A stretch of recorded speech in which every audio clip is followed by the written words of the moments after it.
For the first time in history, people and machinery are working together, realizing a dream. A uniting force that knows no geographical boundaries without regard to race, creed, or color. A new era where communication truly brings people together. This is the dawn of the net. Want to know how it works? Click here to begin your journey into the net. Now, exactly what happened when you clicked on that link? You started a flow of information. This information travels down into your own personal mailroom, where Mr. IP packages it, labels it, and sends it on its way. Each packet is limited in its size. The mailroom must decide how to divide the information and how to package it. Now, the package needs a label containing important information, such as sender's address, receiver's address, and the type of packet it is.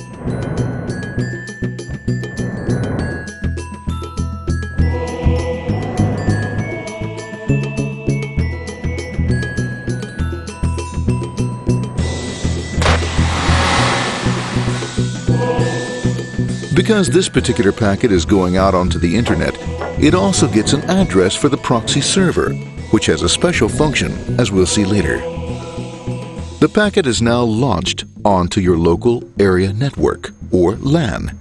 This network is used to connect all the local computers, routers, printers, etc. for information exchange within the physical walls of the building. The LAN is a pretty uncontrolled place, and unfortunately, accidents can happen.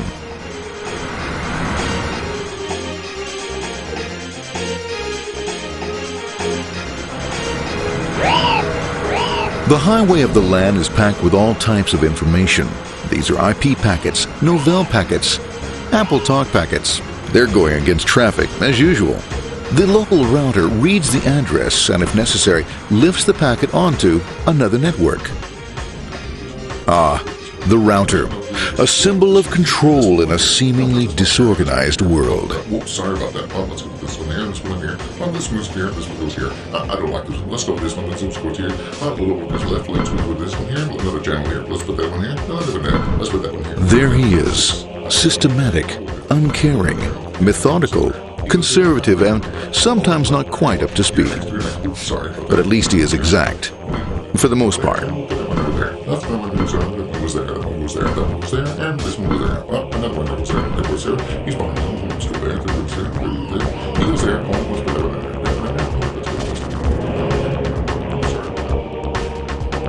there. As the packets leave the router, they make their way into the corporate intranet and head for the router switch.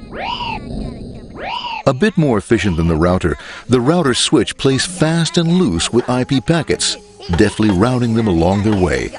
A digital pinball wizard, if you will. Here we go. Here comes another one. And it's another. Watch this, Mom. Here goes. Whoop, around the back. Hey, in there, in there, in there. Over the left, over the right, over the left, over the right. You got it. Here it comes. Right on. He shoots. He scores. It's going. Hey, Wayne. Here, watch out. Here comes another one. Oh, here we go. And it's gone. As packets arrive at their destination, they're picked up by the network interface, ready to be sent to the next level. In this case, the proxy.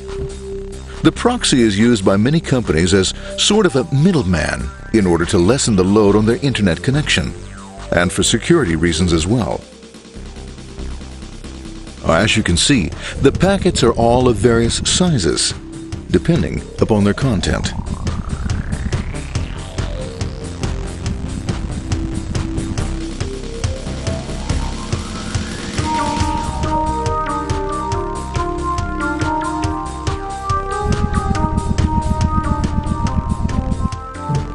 The proxy opens the packet and looks for the web address, or URL. Depending upon whether the address is acceptable, the packet is sent on to the internet.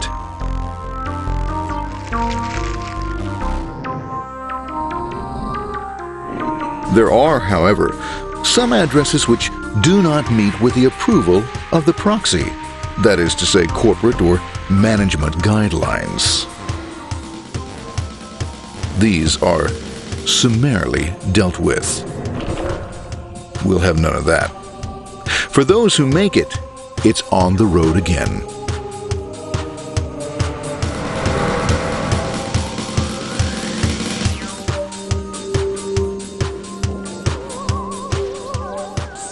Next up, the firewall.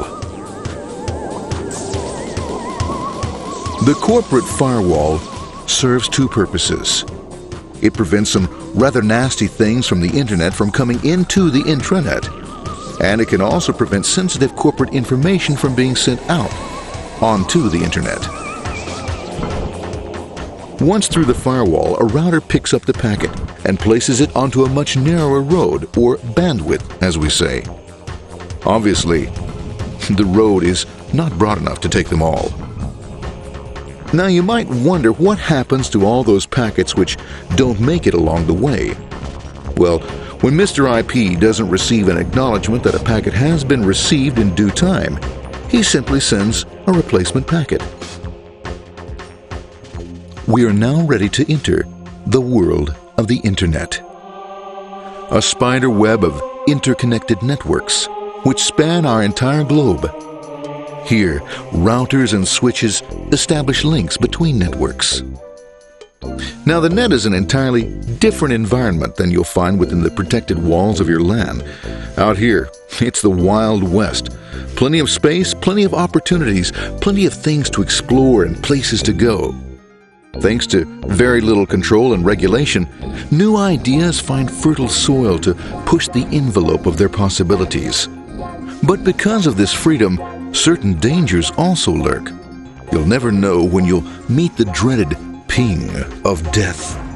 A special version of a normal request ping, which some idiot thought up to mess up unsuspecting hosts. The paths our packets take may be via satellite, telephone lines, wireless, or even transoceanic cable. They don't always take the fastest or shortest routes possible, but they will get there.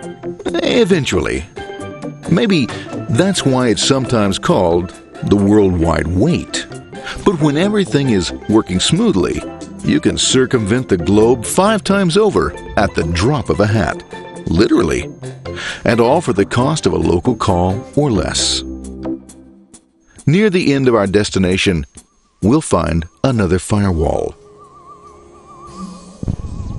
Depending upon your perspective as a data packet, the firewall could be a bastion of security or a dreaded adversary. It all depends on which side you're on and what your intentions are. The firewall is designed to let in only those packets that meet its criteria. This firewall is operating on ports 80 and 25. All attempts to enter through other ports are closed for business.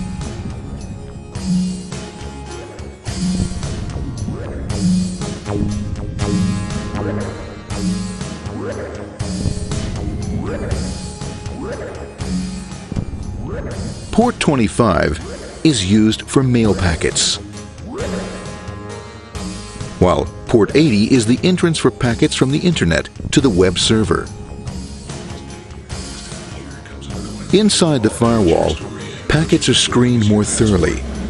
Some packets make it easily through customs, while others look just a bit dubious. Now, the firewall officer is not easily fooled, such as when this ping of death packet tries to disguise itself as a normal ping packet. It's okay, go on, it's okay, no problem. Have a nice day, be out of here, bye. For those packets lucky enough to make it this far, the journey is almost over. It's just a line up on the interface to be taken up into the web server. Nowadays, a web server can run on many things, from a mainframe to a webcam to the computer on your desk, or why not your refrigerator? With a proper setup, you can find out if you have the makings for chicken cacciatore or if you have to go shopping. Remember, this is the dawn of the net. Almost anything's possible. One by one, the packets are received, opened, and unpacked. The information they contain, that is, your request for information, is sent on to the web server application.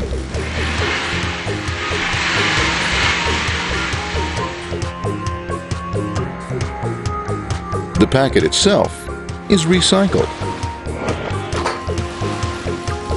ready to be used again, and filled with your requested information.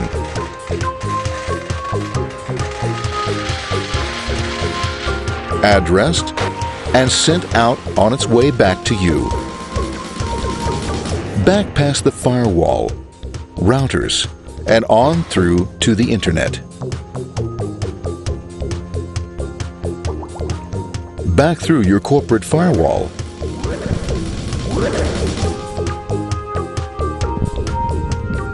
And onto your interface. Ready to supply your web browser with the information you requested. That is, this film.